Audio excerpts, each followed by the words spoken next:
to Paranormal Gumbo with your hosts, Angel and Aaron.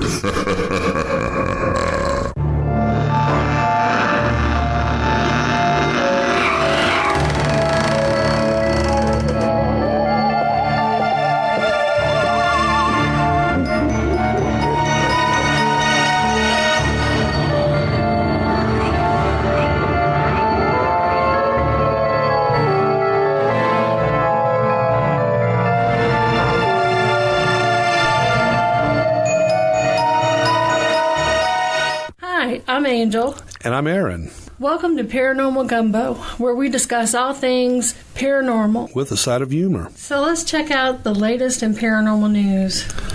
The Loch Ness Monster has emerged again. This just happened a few days ago. It was posted Wednesday, June 19th, which is today, the day we're recording. Gloria and Ian Davidson have been visiting the Scottish Highlands when they spotted something in the loch. There's actually a video you can watch where they see something. She said they were just driving.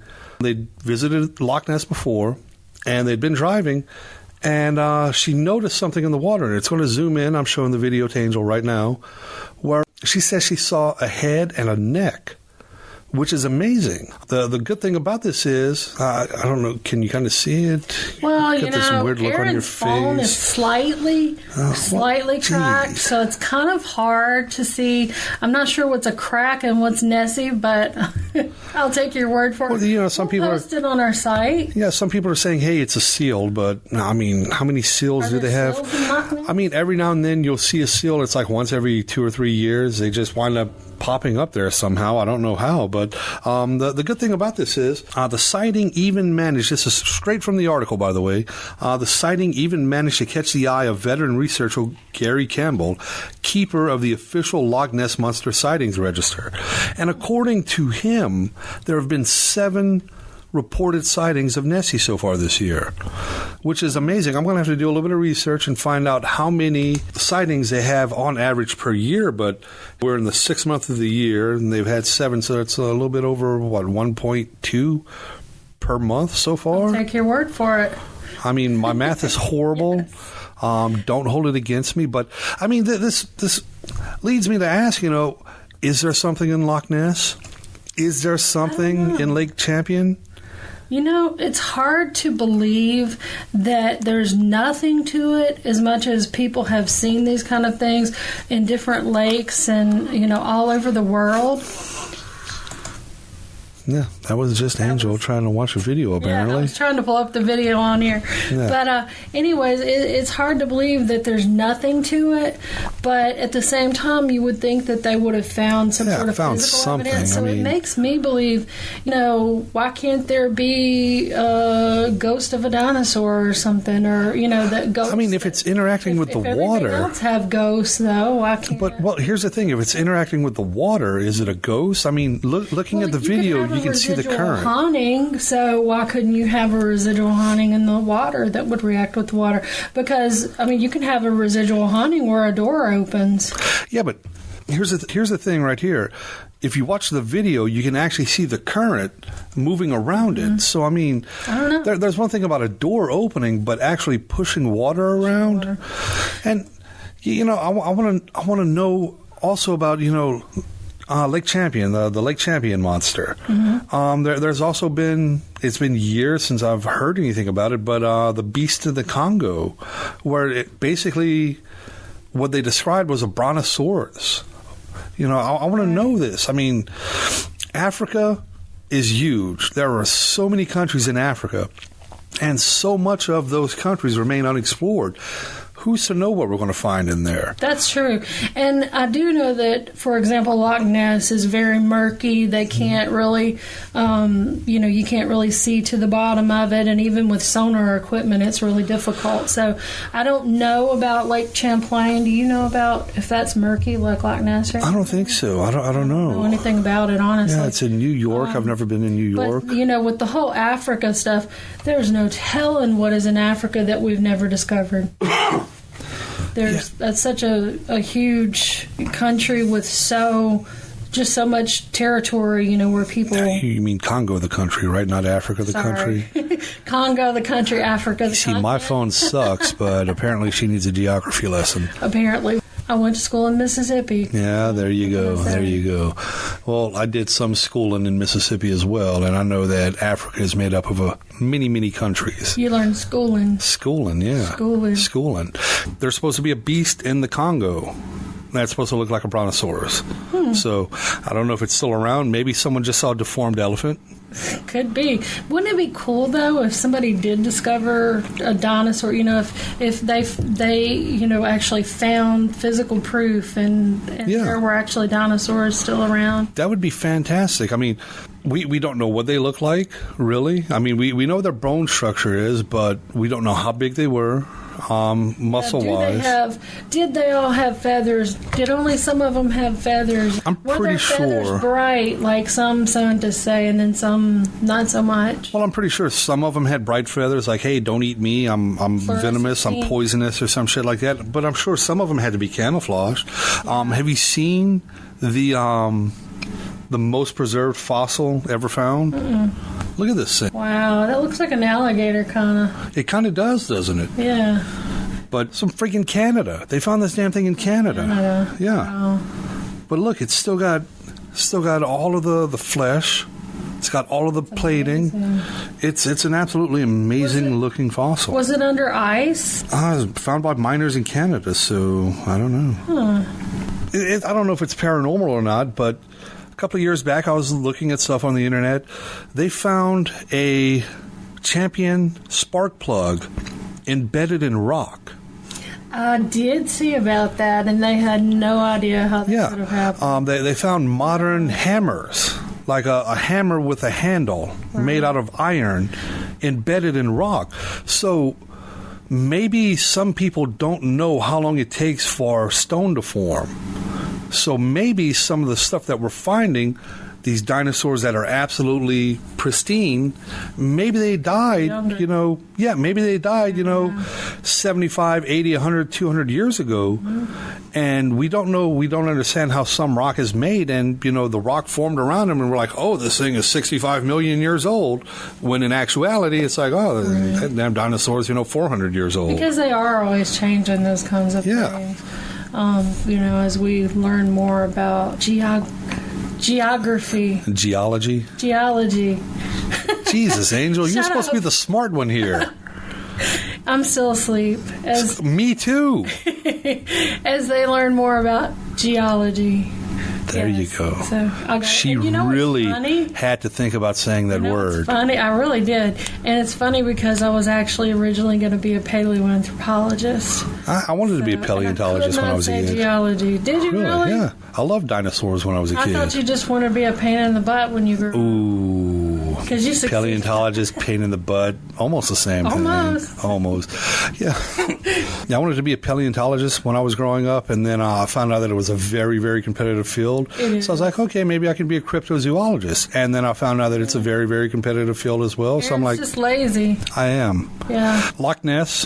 If anyone has any pictures of the Loch Ness monster, the lake champion monster, I think they call it Champ, or even the Congo beast, stories about any of those, let us know. Or your own story. I mean, maybe you have a river or a lake by your house where you've seen some strange things. You never know, because we hear about all these big situations like Loch Ness Monster and that kind of thing. But, what interests me just as much, and maybe even more, are the smaller scale. Exactly. The ones that nobody knows about. Right. No one knows about this. Let us know. We really want you to give us an email. If you don't want us to mention your name, we'll be happy to keep you anonymous. If you want to talk about it in an interview, we can do that too. Just send us an email, let us know a little bit about it, and we'll be happy to pursue that. Yeah, that would be fantastic. Either way around, we want to hear your stories. We're doing this for you guys. We want to hear the stories that no one else has heard yet. Every culture has their own monsters. Every culture has their own beasts. We want to know about them all. In the South, we have Aaron. Exactly. I am a big, hairy, fat dude, so, I mean, I can be confused for something weird. You look at me from behind, and I'm like, But yeah, let us know. We want to hear about it all. That's the thing. That's why when Angel approached me about this podcast, I was like, yes, because I want to hear stories. I love talking to people. I love hearing shit that I've never heard before. I love learning new things. Mm-hmm. Me too. And especially paranormal or creepy or just I don't know, just those things that even like, for instance, with the Loch Ness Monster, it may not end up being anything paranormal, but it's still damn. Yeah. Oh, yeah. Shit, yeah. I mean, hey, here's my theory. The Loch Ness Monster was Jack the Ripper. That's why he was never found. Boom, there you go. You heard Aaron it here first. Solved it all. You heard it here first. Wow. Is there still a reward? And I thought I was the smart one. Scotland Yard, is there still a reward? Because if so, I want them both. Loch Ness Monster, I'm sure, has a proof that he's there. And once he's there, boom, Jack the Ripper. That's right. I want you to show up at their doorstep wearing one of those little Sherlock Holmes hats. Oh, shit, I already own one. A pope, smoking a pipe. I got a pipe that I made myself. Like an actual tobacco pipe. Hello, people. You're ready. Oh yeah, I'm done. I just need the overcoat though. You need to be on the bus to Scotland. Yeah. I'll get on the bus right now. The highway to Scotland. The bus to Scotland. Man, I would love to go to Scotland, though. That would be fantastic. That would be neat. I want to go there and visit the Lagavulin whiskey factory. We have the secret tapes, actually, of Calvin Parker and Mr. Charles Hickson talking amongst themselves. Now, yeah, this is very distorted. It's very grainy. You got to remember, it's from 1973. So we're going to go ahead and post a link with the audio file, and we're going to go ahead and have transcribed what they actually say. Right. The reason that we want to post the actual audio is because you can hear the terror in their voice. You can hear, they didn't know that they were being recorded. So if this was a hoax, then they would have said something different. But why would they be carrying on the hoax? This happened to us. What do you think this means? Because I've done pranks on people before, and when I was by myself or with someone that knew that the prank was happening, it's like, oh man, did you see that shit? Right. Not like I didn't keep the prank going. I didn't keep going on with the same thing. I actually stopped. And, hey, that was funny as shit, wasn't it? Yeah, exactly. Actually, what happened was the Sheriff Diamond, and I can't remember the other police officers involved, but anyways, they basically said, well, hey, let's catch them. We'll catch them in a lie, because they didn't believe them, And I'm pretty sure that, if they're trying this tactic, it's worked for them before. Yeah. They've got someone that they know is lying, so they put them in this room with someone that knows that they're lying, and they're going to talk about it. Right.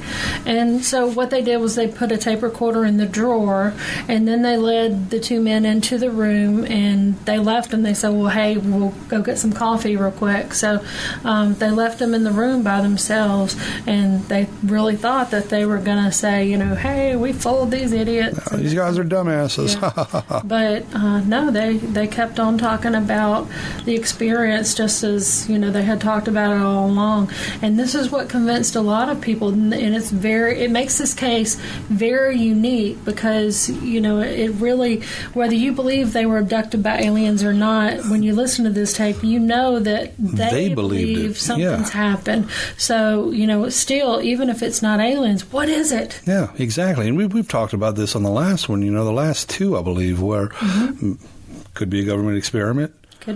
Could be aliens that the government knows about. Yeah. And it could be maybe they just had some bad fish at work or something. But the weird thing, it was a shared hallucination. And that's the thing, someone's like, oh, you guys were taking some crazy drugs. A shared hallucination would be a very hard thing to have. And that's another thing that makes this case so special, is because there aren't that many cases where two people were abducted at once. You have Betty and Barney Hill, who are no longer with us, unfortunately. But, I can't personally think of another one right off the bat. Even with Travis Walton, even though there were other people with him when he was abducted, he was the only one that was actually abducted, to my knowledge. Yeah. So, that makes it very, it really changes things, because if it's one person, you can say, oh, they were so high or whatever, you can say that. But here, how do you have a shared hallucination? Yeah. Yes, it does happen. But I think there's some preparation behind it, though, isn't it? I don't know a whole lot about it. I know I did watch a documentary on it once, but it's Faliadu. I'm probably pronouncing that wrong. But anyways, it is extremely rare, and I really don't think they know a whole lot about it. But I don't think that in this situation they would have had that. These gentlemen, they knew each other. Their families were friends. They were not friends themselves. It was a 19-year-old boy and his friend's daddy, basically. So, it's not like they were real close and would have hallucinated the same thing. They were at completely different points in their life. We've got a war veteran and then a little green 19-year-old, so I don't think that it was a shared hallucination. Yeah, I don't believe so either. I mainly said that as a joke, but it does bring up the whole point, of how difficult it would be to have the shared hallucination. Yeah. So I'm pretty sure that it can happen. And I'm pretty sure there would be some psychedelic drugs involved. I don't know. That should be an episode that maybe we cover at some point, is that whole Faliadu concept. And, there was a situation where they had these two Swedish sisters. And did you see that? Yes, where they both went crazy at the same time. Yeah. They were trying to kill themselves. They were trying to kill themselves. And they were perfectly normal. They snapped. And they went psychotic and were trying to kill themselves. I think one actually succeeded. Actually, I think she jumped in front of a truck. And the other one eventually, I believe, got well. If I'm not mistaken, I could be mistaken. Yep. But oh my gosh, that's interesting in itself. Yeah. They've got no clue what the hell happened with him. So it might be something that we can take a look at in a later episode. But anyway, so if you want to hear more about that tape, if you want to, learn a little bit more about one of the reasons that so many people do believe that something happened to Mr. Cralvin and Mr. Charles, then, go to our website, www.paranormalgumbo.com, and check out that audio. We've also got... Gumbo bowls. I died. We've also got a page for each podcast that we're working on getting out there, so that you can see. You can just click on a page and you'll have our audio, and then you'll have pictures that we may talk about or that are relevant to everything. So we're working on that. You'll be able to have that pretty soon. Mm-hmm. Coming up in a few days, the city of Pascagoula is actually going to be presenting a memorial to Calvin Parker and Charlie Hickson, the spot where the actual abduction actually happened. This is going to be happening June 22nd. We will try to be there to get some pictures of the event actually happening, and some pictures of the actual memorial. But this is huge that the city now is finally admitting that something may have happened here. Right, which is actually really big. Aaron and I, being from, small southern towns, we know that these kinds of things are definitely frowned upon here in these small southern towns. And, generally if you bring something up about aliens or ghosts or anything, everybody, hush, hush, you don't want to say that. You don't want to talk about that. How many times can you say small southern towns? People will talk about it like, really, what'd you say? I said, how many times are you going to say small southern towns? Small southern towns. I'm sorry, I just threw you completely off. Anyways, but my point is that it's different. It's not like if you go to California and you talk about these kinds of things. Well, things are talked about more openly in places like that. They're not here. And for our city to actually embrace this is huge. Yeah, and it's like Angel was saying, small southern towns, they don't want that negative publicity. They want it to be, look, we're very wholesome. nothing weird ever happens here. That's right. So they want to present themselves as Mayberry when shit's going on. It's like, open your eyes. Things are happening all around you. Something about Mayberry is pretty creepy to me, though. Yeah, I know, right? It's like, it's just like, too freaking wholesome. Yeah, it is. It's like, I love the Andy Griffith Show, but it's almost like the Twilight Zone when you watch it. You're like, what's Andy really up to? He didn't carry a gun. I mean, I know it's like the 40s and 50s and shit. I don't know. You know he was issued a gun. Yeah. Where was this gun? Maybe he sold it for crack or some shit. You know, meth was there. Did they have crack back then? Yeah, well, they had methamphetamines. They had cocaine. Yeah. They had all kinds of stuff. Well, you know, the Nazis, like, they would give meth to the soldiers. I don't think it was meth, though, because Andy Griffith was real slow. I had a weed farm. He had a worm farm. Mm-hmm. That's what it was. Mm-hmm. That's the only reason Andy Griffith wanted to be sheriff. Well, that explains Gomer. Yeah. There you go. Boom. We broke this shit wide open. That's right. Andy, we're on to you, buddy. We have the info. We're on to you, Andy. We know. But yeah, dedication of the memorial coming up. Also, let's see, on June 26th, there's going to be a special on the Travel Channel that features Mr. Calvin Parker.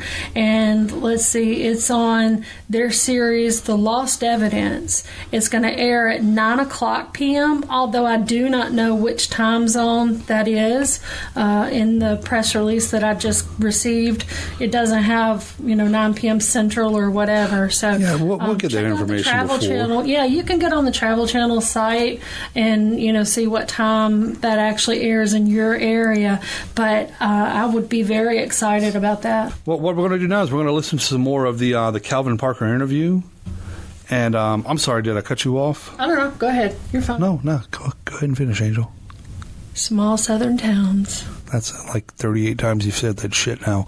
But yeah, we're going to listen to some more of the Calvin Parker interview right now, and we'll be back in just a few moments. In this part of the interview, Mr. Parker discusses a later abduction and episodes of missing time. He discusses a hypnotic regression with Bud Hopkins, who was actually a noted hypnotist, and he studied alien abductions and things like that. He wrote a lot of books. If you follow anything to do with aliens and extraterrestrials, you'll know who Bud Hopkins was. But once Mr. Parker was regressed with hypnosis, that's when this second situation came out. The details of it. He knew he had missing time, but he didn't know what happened, and so that's when it all came out. And so we'll hear him talk about it. So I got in my car, drove back to Laurel, and to this day, none of my family or none of my friends or nobody has really asked me what had happened up until the book came out. And then that's when I started writing the book.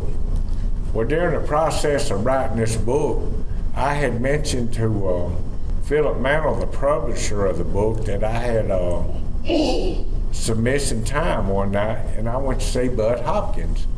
He said, well, what'd you go see Bud about? Well, I had been fishing on Cat Island, and I was going to go out and be back before dark. This was about 11 o'clock. One that fixed me a lunch. I went out, and I was going to eat my lunch.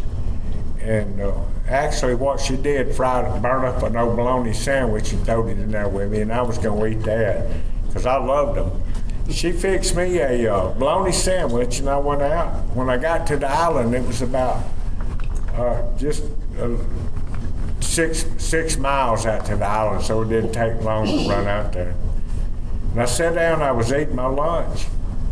Now this is probably 11 o'clock during the day, waiting on the tide to change, going to eat. And when I come to and I got back to my truck, it was 3 o'clock in the morning. Well, I had all this time from probably 11 o'clock in the day to 3 o'clock in the morning. And that was all missing time. And I got home. Of course, you know how women are. You lay out all night, they're curious about where you've been. Well, you can't say I don't know because they don't believe you. Yeah.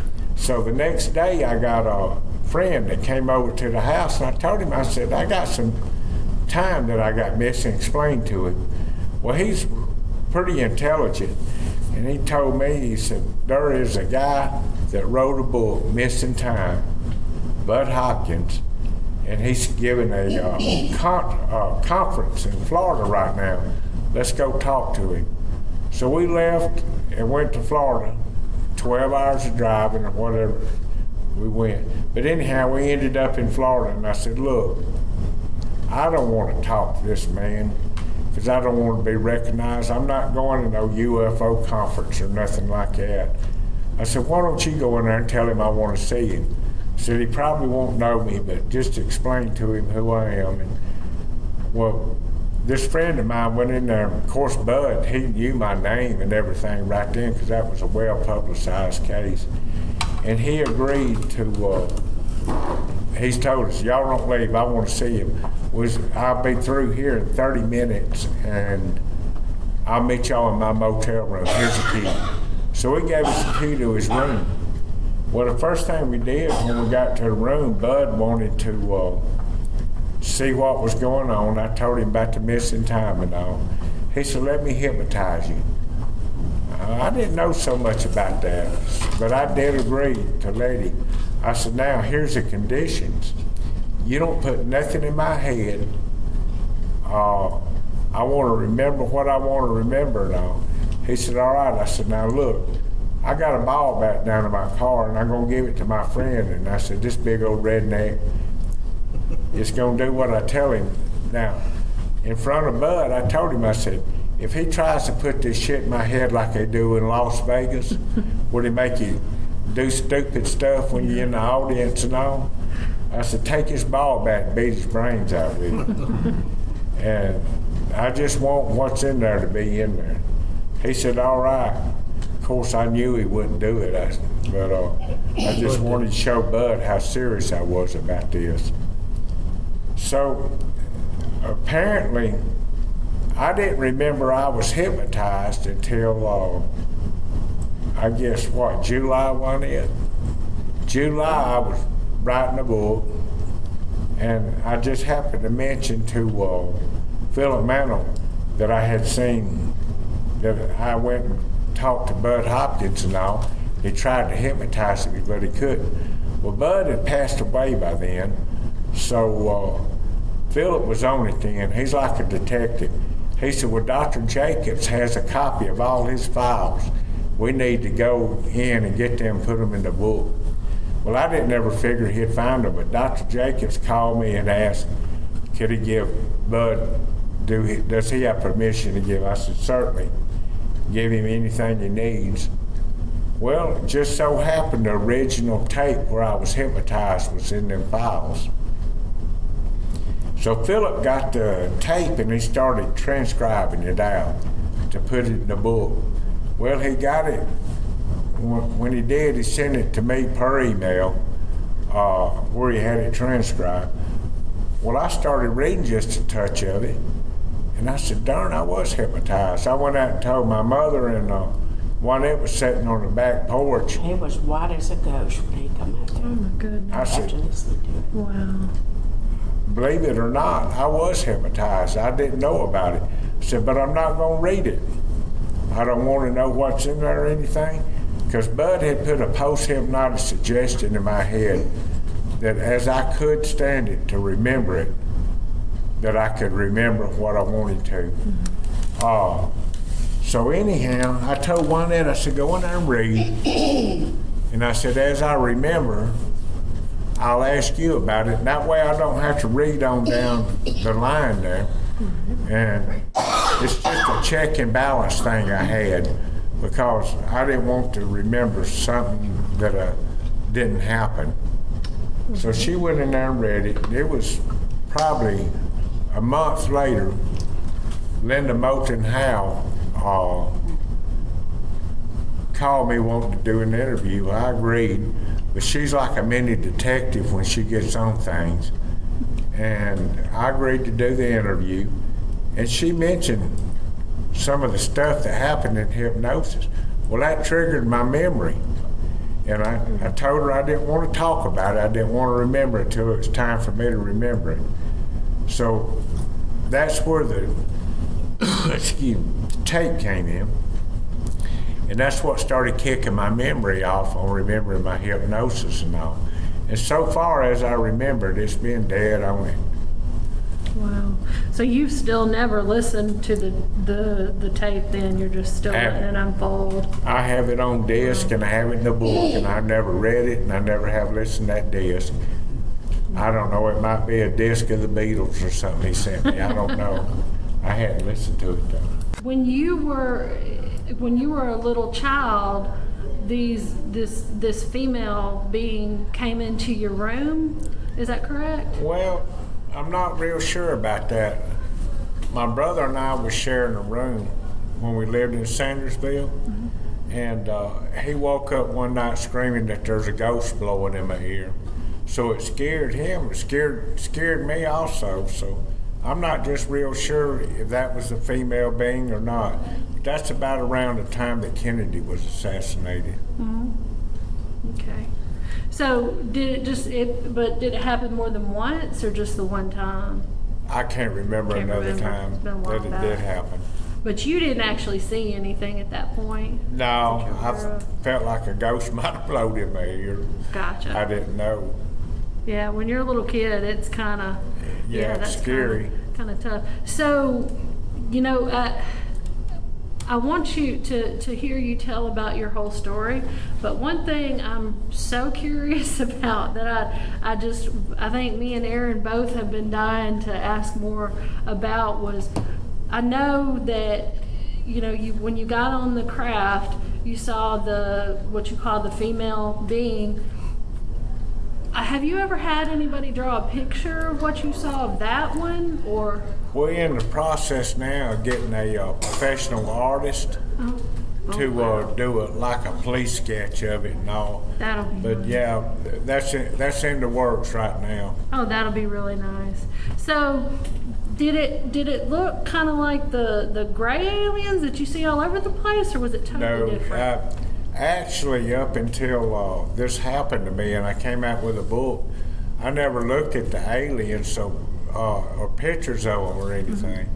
But after the book come out, I started noticing, and mine didn't look nothing like anything I've seen. I've seen big grasshoppers and big-eyed aliens. They call everything, but mine looked more like the female did, more like human than, with the exception of different colors and all. But if you look around in the earth, you're going to find people of different colors and find different demeanors in the people. You have some that's mean, you have some not so mean, then you have some that's good, and then you have some that's just way mean. Right. And I figure that's the same way they are. Right. Okay. On the whole sense of meanness that you got from her that you talk about in the book, can you give me maybe just a brief answer on why do you think she felt that way towards you? I don't know, but I just felt like when she looked at me one time.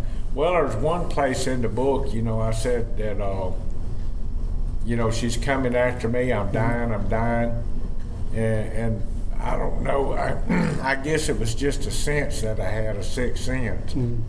But somebody that kicks your door down, more or less saying, comes in your house and grabs you and takes you out to the van and runs her fingers down your throat and give you an examination. That's a crime. Yeah. And that's the way that I viewed it, as a crime. Yeah. And it was just always that certain deal there that I wanted to strangle her for doing that. Yeah. How many times total? Is it just the twice that you were hypnotized then? Yeah. Or in the first time though, it didn't really. It didn't really. Work. Yeah. What's the words for it? Take, I guess. What do you feel about that? Because that's got to be difficult to kind of trust somebody enough to do that. I know you had your friend with you and everything, but how do you feel about the whole hypnotizing nowadays? I don't just trust too many people. And if somebody that I had trust had been in the room with me that I did trust, it wouldn't have never happened. Yeah. I don't know if they can make you do stuff or remember stuff that you can't. Well, I know they can make you remember stuff you can't. Because it was actually a tag number on the car in '73 there was a couple parked out there, and I actually remember the tag number on the car when we drove through. Well, in the process, I had somebody looking up, and this couple was out there parking, and they eventually got married. And he died, and she's in a nursing home now, and I went to see her in the nursing home. Really? And she remembers it, but she's got Alzheimer's, and she don't want to talk about it. It's scary to her. Wow. I understand that. So I wouldn't tell nobody her name. Yeah. If God struck me with lightning, bless her heart, I wouldn't tell her. How do you feel about the whole thing now? Are you afraid that it's going to happen again? I know you had said one time you were ready for, to confront the situation again, but I mean, it must scare you to death, It does. Miss Wynette. It does. Wynette. Well, the older you get, the less afraid of anything you are. You've accepted the fact that you're going to die, and that's just the way that everybody dies. Well, my clock should have been punched back when I had a stroke and 2 open heart surgeries in 2012. I figured it was punched out, but God kept me around for a reason, and I'm going to stick around and see what goes on. But whatever happens, I've accepted it, and that's the way that life is now. Right. There's nothing you can do to change your life. Sure. As I told somebody, everybody's got an expiration date, and that's one reason I wanted to do the book, because I wanted my family, my friends, and the people on the Gulf Coast to know I could care less about everybody else, but the people that's been living around it. Right. Now somebody comes up and wants me to tell them about it, I just hand them a copy or tell them go get a book and read it. That's the easiest thing. And people that has read the book said that it's like me sitting in the living room and talking to them and telling them the story. Because the one thing that I asked Philip Mantle not to do, when I was writing the book, I said, you do not edit this book in any way, not the spelling, not a punctuation mark, not the wording. If you promise me you won't edit this thing, then we'll do it. And he has stood by his word. There's one word in the book that he edited, and that kind of griped me, but it was funny anyway. And it's about me eating a bologna sandwich, and he put a blondie sandwich in there. I saw that, Yeah, and I was trying to figure out what a blondie sandwich is, and then I was like, that's supposed to be bologna. Yeah. I did see that. Well, that's the way to communicate. If people Really? ask me if I've ever ate a blondie sandwich, Be I said, well, Be nice. I don't think I have. Do you have any idea if anything may have happened since then and you just don't remember it? I don't feel like it has. I mean, usually you kind of know, and I feel like they kind of leaving me alone because they know I don't really want to participate in their little games anymore. You fought back last time. Well, And it's not- Angel, what was fascinating to me, people ask me that question too, and we night fish. Do you really? Yeah. After all that? And normally I'd be scared to death to go night fishing, on any occasion, but we've been right on out there. you know. Wow. Oh, it's nothing to get up 1, 2 o'clock in the morning and go out fishing. Wow. It's the best time. Well, Yeah. That's good that you've not let it We just fish completely the tides. terrify you. Because we did for you got to. Yeah. I can only imagine. I can only imagine. It's And I think we're older now too. Yeah. We understand things a little better. Well- We handle things differently. Our neighbor the other night, we drove by there, we was headed to the Ozark Mountains. So we drove by and she flagged us down and said, did y'all hear that going on at 1 o'clock this morning? I said, no, I didn't hear nothing going on. And we were up. And she said there's something come over our house and it woke us up. It was so noisy. And I got up out of bed and I tried to get my husband up. But she said it wasn't a helicopter, but it just stayed up there for a minute and it made all kind of noise and left. Did you hear it? I said, no, I didn't hear it. I told you I didn't. And I didn't. So But I guess they kind of paranoid too. They said we was afraid they're coming back. Yeah, all your neighbors are probably like, oh my goodness. Well, I would be too, man. They're coming for him. They're coming for him. I'm worried right now. You can't never tell. Do you don't think you'll be fine? I hope you so. don't think that any they've abducted any of your family members or anybody like that? I mean, do you think it's just you? I don't know. They've never said nothing to me about it. They have.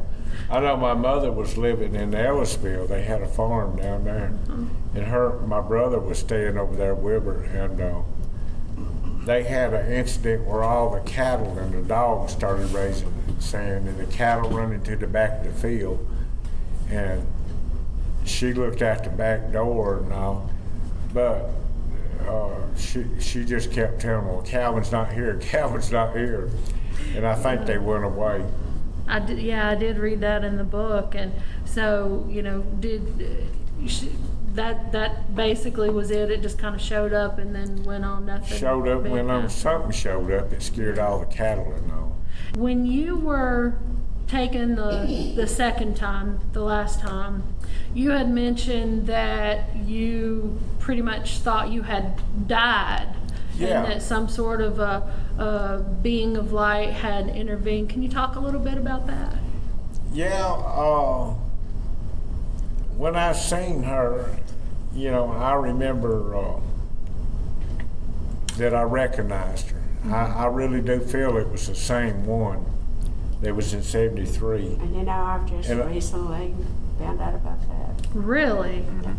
Wow. Yeah, I feel that like probably would have scared you to death. She had killed me, and I was just drifting away, and I just kept wanting to go. I mean, I didn't want to come back. I got to a stage that it was better for me to go ahead and die than have to come back and face her again, mm-hmm. or I was more at ease about dying. But anyhow, I guess it's one of them deals where you, it's hard to explain, where you just really died and you was coming back, and I didn't want to come back, and I remember fighting that part of it, mm-hmm. but I did, make it back for some reason. And you saw like a being of light at the time. Was there any communication or anything, or you just felt like peace, or? I just felt like peace. Yeah. Like I say, I didn't want to come back to this old world once I got gone, and I hope that's really how death is. Yeah. I mean, nobody's never been there, I don't guess, and come back and told us about it. You got people that had maybe experiences like me that could be like when they put you to sleep to operate on you and come back. Right. I remember the activity and the hypnosis, mm-hmm. but there's times that I'm starting to have little flashbacks and remember some of what was in the craft and all. Mm-hmm. Really? And, or I think I remember it. I'm not for sure if I do or not. But, I want to let it put together a little bit more because, the second time I was more conscious of what was going on inside than I was at first because I was caught by surprise. Well, I was caught by surprise both times. But the second time I told myself, look, they might do this to you once, but this second time she's going out the door with him, and if they find me, I'm going to have physical evidence in my hands, whether I'm dead or alive when I get out. And that's exactly what I meant. So we actually got in a physical conversation in there, and if I had known then that they had DNA would be popular, I could have took my shirt and saved it and had DNA from her, because she bled and I bled. Wow. So when you came to, you actually had blood on your shirt that point? My shirt was soaked with blood. Wow. And when I got back to my truck, that's amazing. Juanette had been down hunting me, and I thought, this ain't gonna go over too good to tell her you've been out all night with a woman and we both like to beat each other to death. That's just not the way to do it. So I didn't say too much because I knew it would scare her and me.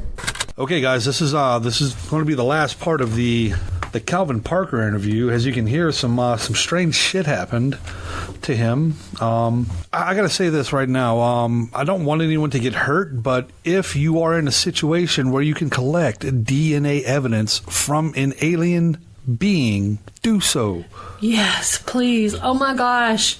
It's so frustrating that he had a shirt full of alien blood, and this was before DNA, so he didn't say. Well, it wasn't really before DNA. It's before they knew what it was. Well, before they knew about DNA, Aaron. Yeah, I mean, you know. So. But yeah, I mean, you don't have to scratch hard for cells to get underneath your nails. Can you imagine if he had saved that and it had been analyzed? That could have changed the world. Can you imagine if he had saved it and it had grown into a whole new being?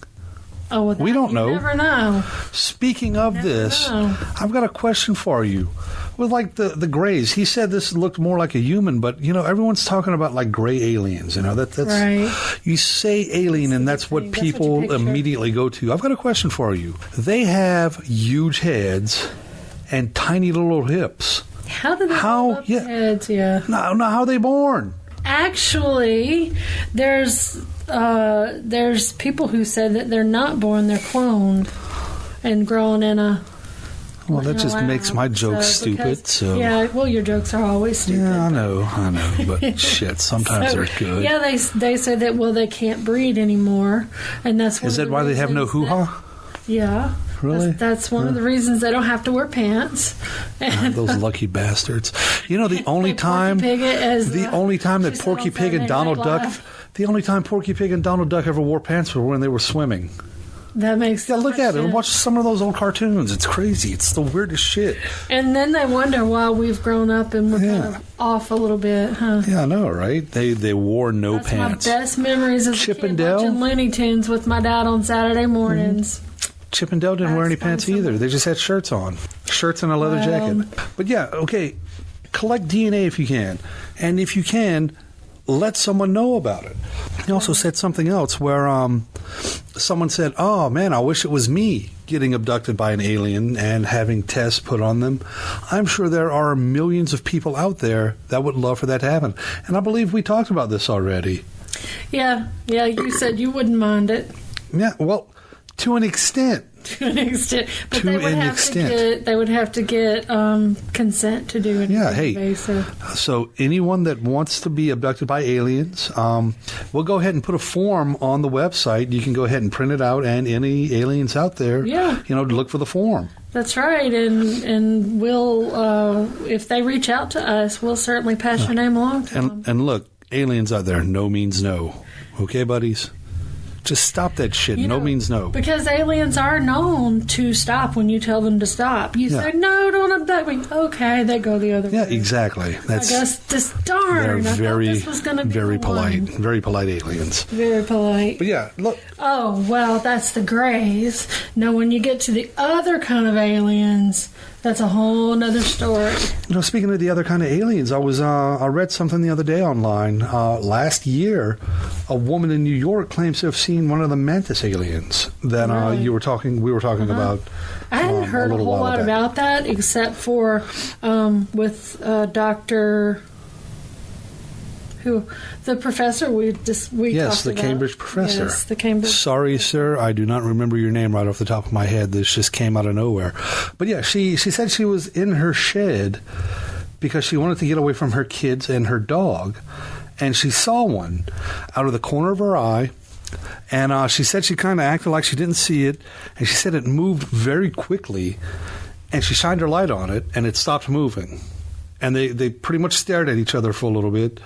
And she ran back to the house while keeping the light on it. She said as long as the light seemed to be on this creature, it didn't move. So.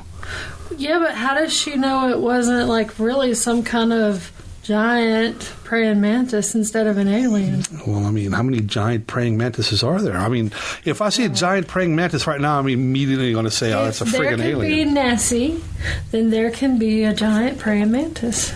I'm going to go leftover. I'm going to go right to that's an alien.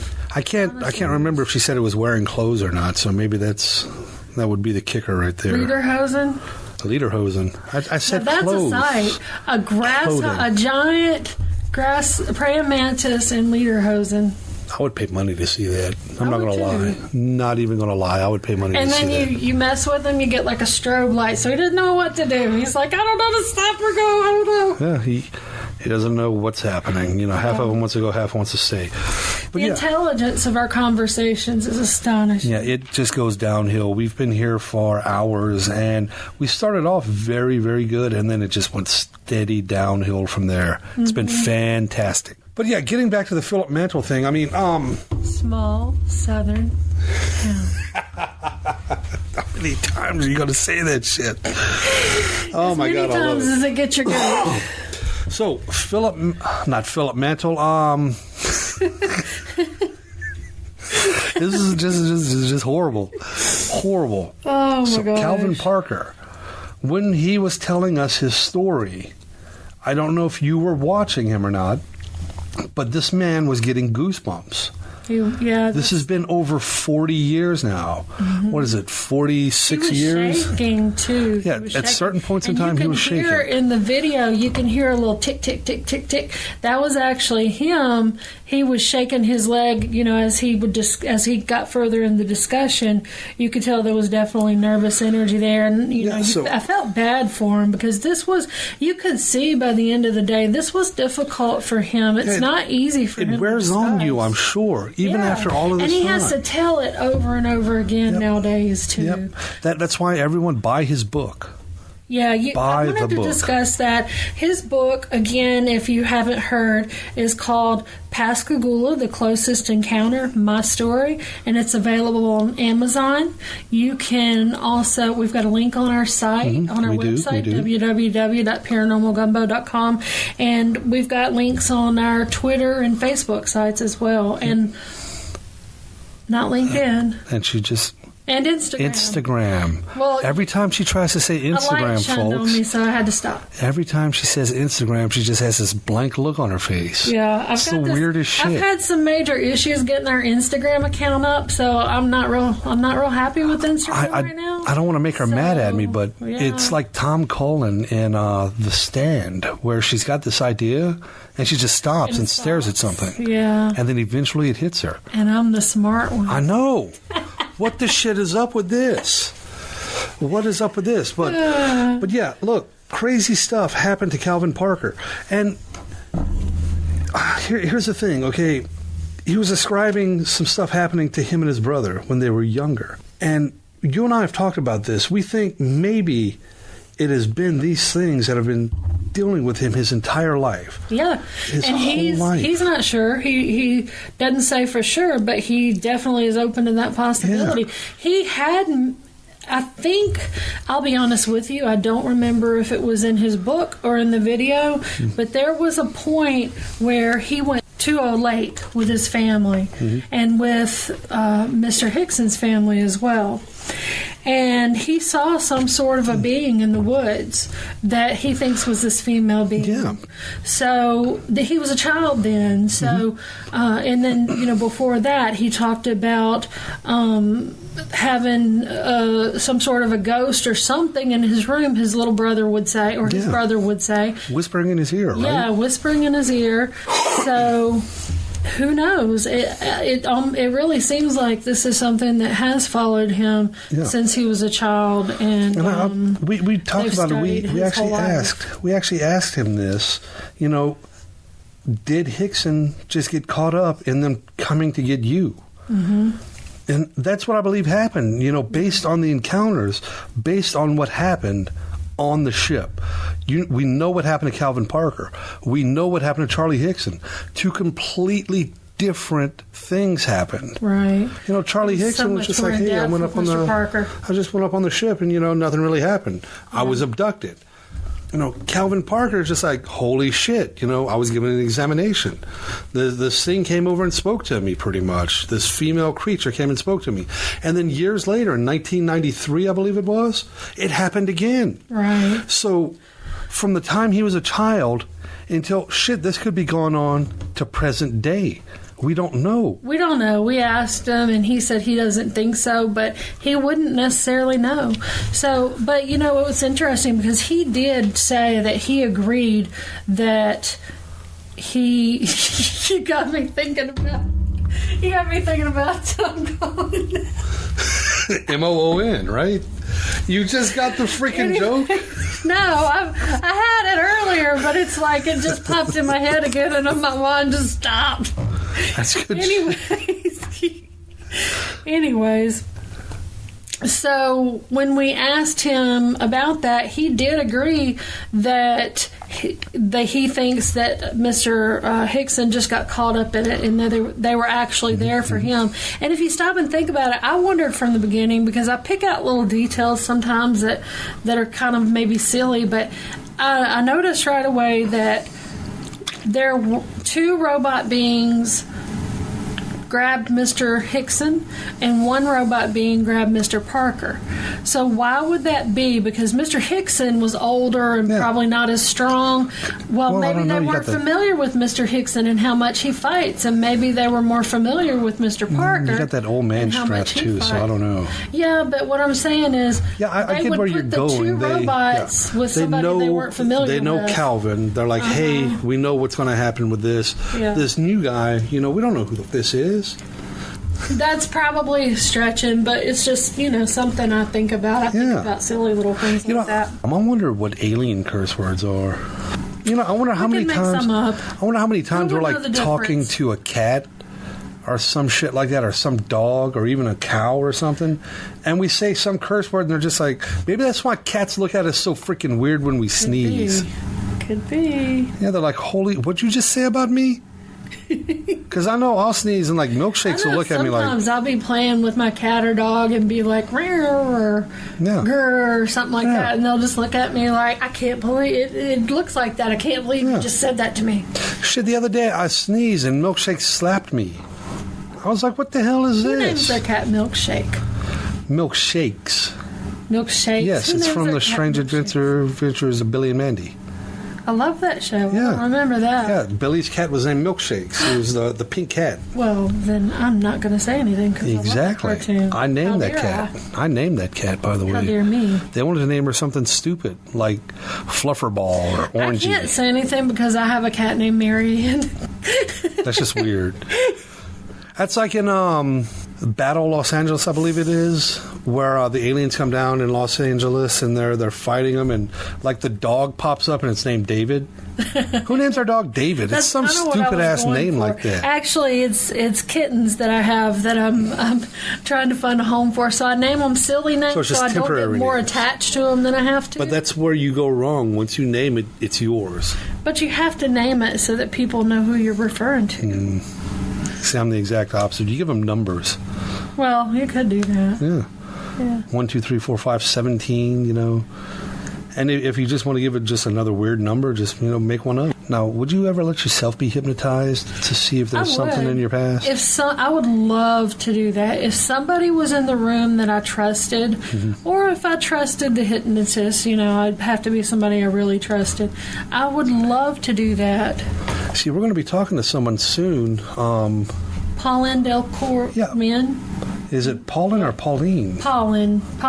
Yeah. I heard her pronounce it. It's Pauline Delcourt Min.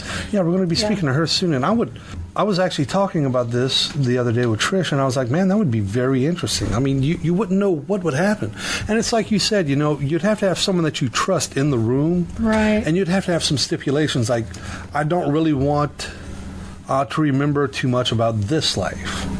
I want to know what I remember now. That scares me. Yes. All these crazy problems that we have as adults. Is it like a situation where something horrible happened when we were children and we blocked it out or something? Yeah, maybe that's what's wrong with me. I don't want to know that.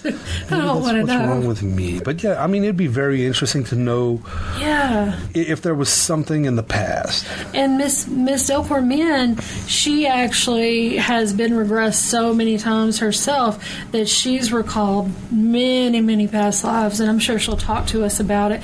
But I just wanted to mention that her book, Spiritual Gold, is available on Amazon. If you'd like to pick that up, very interesting read. Yeah, very interesting. If you'd like, order it and read it before our interview, and send us questions. We're going to have an interview with her in a couple of weeks. So doesn't she also have some YouTube videos?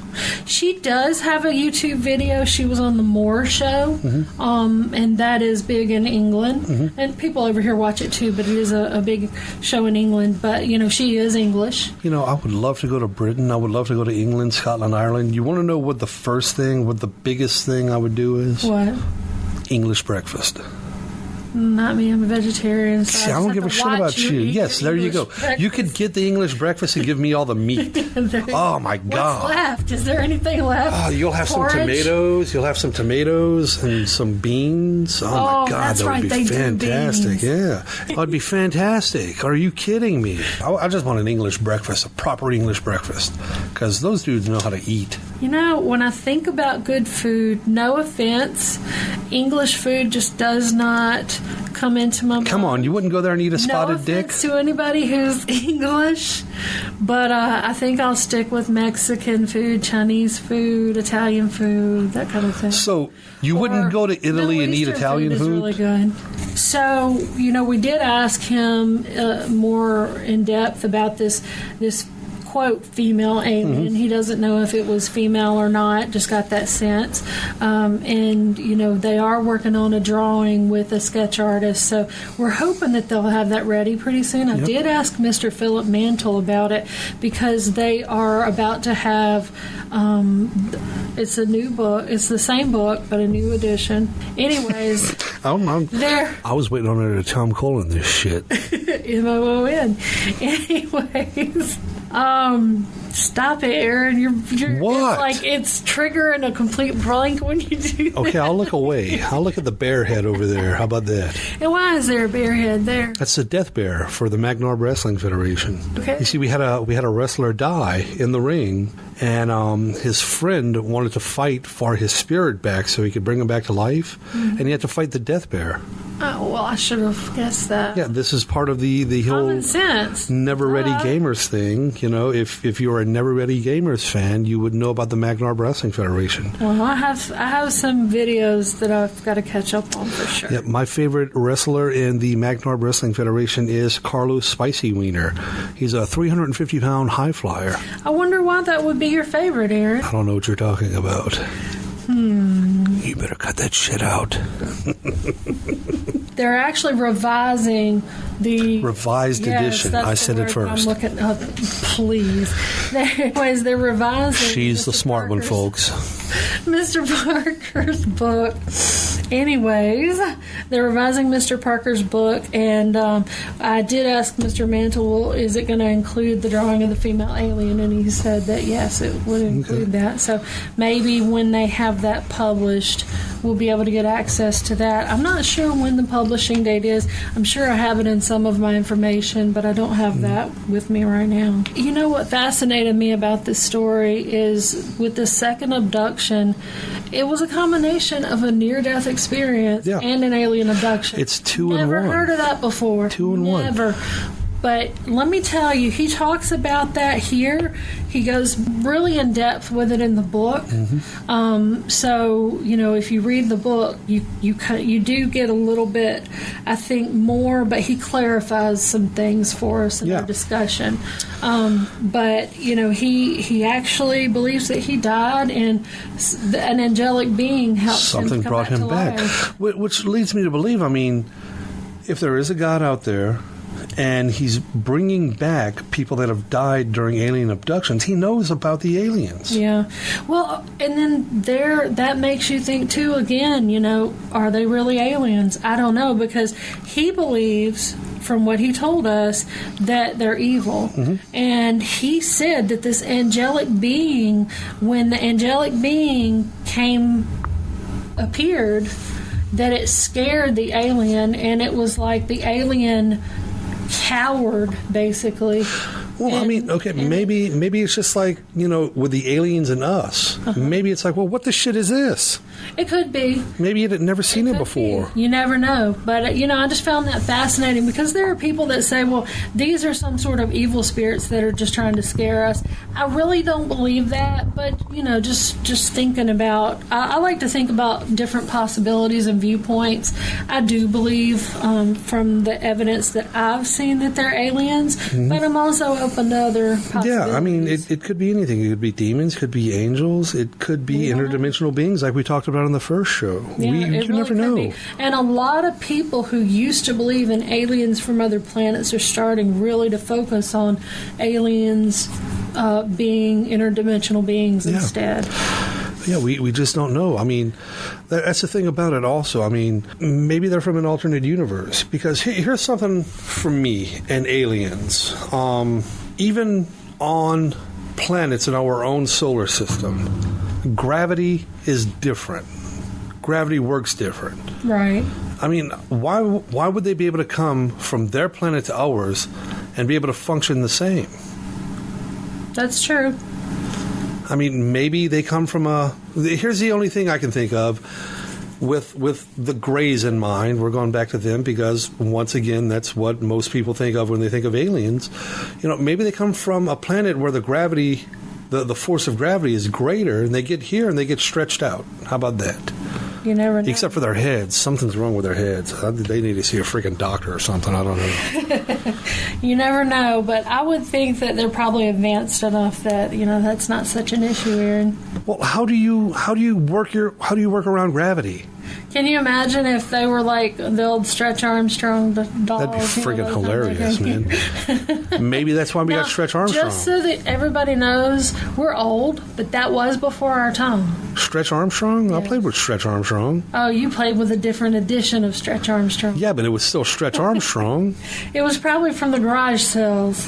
I don't know. I mean, I remember opening the box. Out before. I don't know. When did Stretch Armstrong come out? I don't know. Let me go to my trusty buddy here, Google. But, okay, what are we talking about now? Stretch Armstrong. And while he's doing that, I'll just say, small southern town. That came out in 1976, so yeah, maybe I was playing with an older doll. There's nothing wrong with playing with dolls. He used to play Barbies with me. Made me into a better person. That's right. He understands the female perspective now, and that's why he's the sensitive gentleman that he is today. Wait, what? So, one thing that I thought was really interesting, too, is that he talks about when the aliens were talking to him, or when the alien talked to him, it was through telepathy. And when they talked to each other, it was like a humming kind of sound, or a murmuring kind of. Well, from reading some of these encounters, and specifically in Mr. Philip Mantle's book, Without Consent, which you can also get on Amazon, that is an awesome read. And I'm sorry, he wrote that with a co-author, and I don't recall his name right now, but it was an awesome read. A lot of people who have been abducted say the same thing. When the beings talk to them, it's telepathically, but when they talk to each other, it's that kind of murmuring humming. So I find that really interesting. That just kind of, it really makes it a little bit more credible. Not that it's not credible as it is. All right, yes, Carl Nagaitis, and we're probably butchering that name, but we just wanted to give a shout out to you. I just didn't remember because I have talked to Mr. Philip Mantle and I haven't Mr. Nagaitis or Mr. Carl. Next podcast that we do is going to be actually on aquatic creatures. We're going to be talking about the Loch Ness Monster, Lake Champion Monster. We're even going to go into some that are kind of aquatic, like the Congo Beast. Hasn't been seen in a while, but we're going to go ahead and talk about it. And I'm very sure that we're going to find a few other things that I'm not mentioning right now, since I'm only talking about 3 things. Maybe mermaids. And oh, yeah, I'm sure we'll talk about mermaids. The Kraken. The Kraken. We can't talk about the giant squid since it's real now. Yeah, I know. Yeah. But you know what? That one never fascinated me that much because it just makes sense. Well, I mean, if we talk about the Kraken, we have to talk about the giant squid because that's what people thought the Kraken was. Yeah.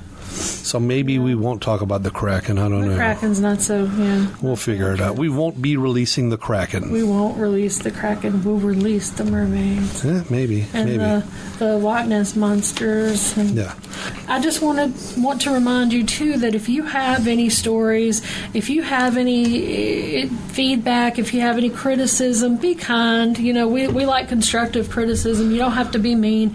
But if you have a suggestion or something you don't like about the show or you do like about the show, let us know. I mean, we do need that constructive criticism as we grow. Yeah. So don't be a dick. Yeah, be kind, but you can tell us, hey, I didn't like this about the show, and that's fine. Yeah, tell us what you did and didn't like. You don't have to curse us and that kind of thing. That's the thing. Tell us what you did like. Tell us what you didn't like. We will curse back, and it's not going to be the speech kind of cursing. Yeah, it's mainly going to be us flipping the bird at the mic. Aaron knows voodoo. Hey, look, I can't wait until we do a show on voodoo. I'm not going to lie. Well, I think what we're going to do when we do that show is we're going to actually go and stay over there, because we're like a hop, skip, and a jump from New Orleans. We go back and forth to New Orleans all the time, but I think we'll actually maybe stay in a haunted hotel. I've stayed in haunted hotels in New Orleans We've got one. Even ones that aren't advertised as, we've got one. What's wrong with my brain today? It's I'm telling you. Yeah. Wait, do you have mad cow disease? That would be up if you get mad cow disease. Hey, you never know, because I got food poisoning from chicken blood when I only ate salad. So somebody chopped my salad with a chicken blood knife. So if I can get food poisoning from chicken blood, I can get mad cow disease. Yeah. I can't even say it. Don't try to bite me or anything. Don't give it to me. I don't want to pry on disease. That'd be weird. Well, you would be the first person I would try to Son of a bitch. But yeah, hey, we do know of a hotel that we're going to try to stay at in New Orleans, thanks to our good friend Renee. She's actually going to try to give us a room number, I believe, that she stayed in, and some weird things have happened before. But we can cover a couple of different things on our stay there. We can cover the hauntings of New Orleans, some of the hauntings of New Orleans. We can cover voodoo. Aaron can go talk to some of his relatives. Pretty much, yeah. Pretty much, yeah. So, we're all from around there. Yeah, we're really excited about that. And if you have any ideas or questions about that show, let us know, because we're definitely open to suggestions, and if you have questions that you'd like us to try to find out and answer for that show. Oh yeah, it's going to be fun. If you do have any stories that you'd like to share with us, we can have you talk about it on the air, or we can you can just send it to us in email and let us know about it, and we'll give you credit, or you can be anonymous. It's up to you, but we really want some stories to tell. We want to have a section of the show where we dedicated just to the listeners. Yes, right. We want to give you a voice, and we want you to be able to participate. So, anyways, just send that feed mail. Send that feed mail. I'm telling you, I do have mad cow disease. Anyways, and somebody's going to let us know, hey, my aunt died of mad cow disease. We're sorry your aunt died of mad cow disease. But, I've got it, so I sympathize. Anyway. She's got it so she can pick on people about it. That's right. But just send us an email at paranormalgumbo@gmail.com. You can also go to our website, www.paranormalgumbo.com, and there is a contact us form you can fill out with whatever information you want to give us. So you can do it either way. We're on Twitter, we're on Facebook, and we're just now starting to be on, what is it? Every time. Instagram. I'm telling you, Instagram people, if somebody works for Instagram and can reach out to me, I'm so frustrated with them, I can't remember your name. Please reach out to me and let's resolve our issues. And also, folks, we will be having merch up on the shop, on the website soon. Shirts, hats. I'm pushing strongly for a gumbo bowl. Yeah, I think that would be really cool. Yeah, hey, really cool. We are Paranormal Gumbo. If you have any ideas there, something you like to see in the shop, something, spooky or some memorabilia. Haunted gumbo bowl. we could get the gumbo bowls in New Orleans and have somebody put a voodoo spell on each one. Yeah, I mean, it's got to be a good voodoo spell, though, right? Yeah, I mean, we can't curse the friggin'. Well, you can't really stick pins in it, so. Yeah, no, and we don't want our listeners to be cursed. We would do. No, hoodoo's bad. Voodoo's good. Well, voodoo can be either one. Hoodoo's really bad. I was going to say hoodoo, but that's worse. Yeah, no. That's not good. We don't want some Haiti shit happening here, man. We don't want to turn our people into zombies. Or do we? Well, we want them to listen. You will listen to our show. We want them to listen to us of their own free will. Your own free will, folks. That's what we want. We're going to have a hypnotist on soon, so. Yeah, hey, look. She doesn't. I'm sorry. She's really not a hypnotist. She does past life regression. She's not a hypnotist, so you're safe for now. And hopefully she can point us to someone around here that can do that, because I would love to know, that, hey, maybe, I doubt I was someone famous, but hey, you never know what you or who you were in the past. You know what? It's more interesting to me instead of hearing that I was Cleopatra or something. Yeah, it's like how many people were Cleopatra? No, everybody's Cleopatra. I'm more interested in, being some little old lady or man or whatever in some little town somewhere and, had some kind of ruling life. And it's just like, that's more interesting to me than... What if you get this done, Angel, and you find out, well, you've never seen the show and... people need to tell you to watch it, but there's one episode of Rick and Morty where they play a game called Roy, where you basically take control of this guy named Roy's life, and you try to get the highest score possible.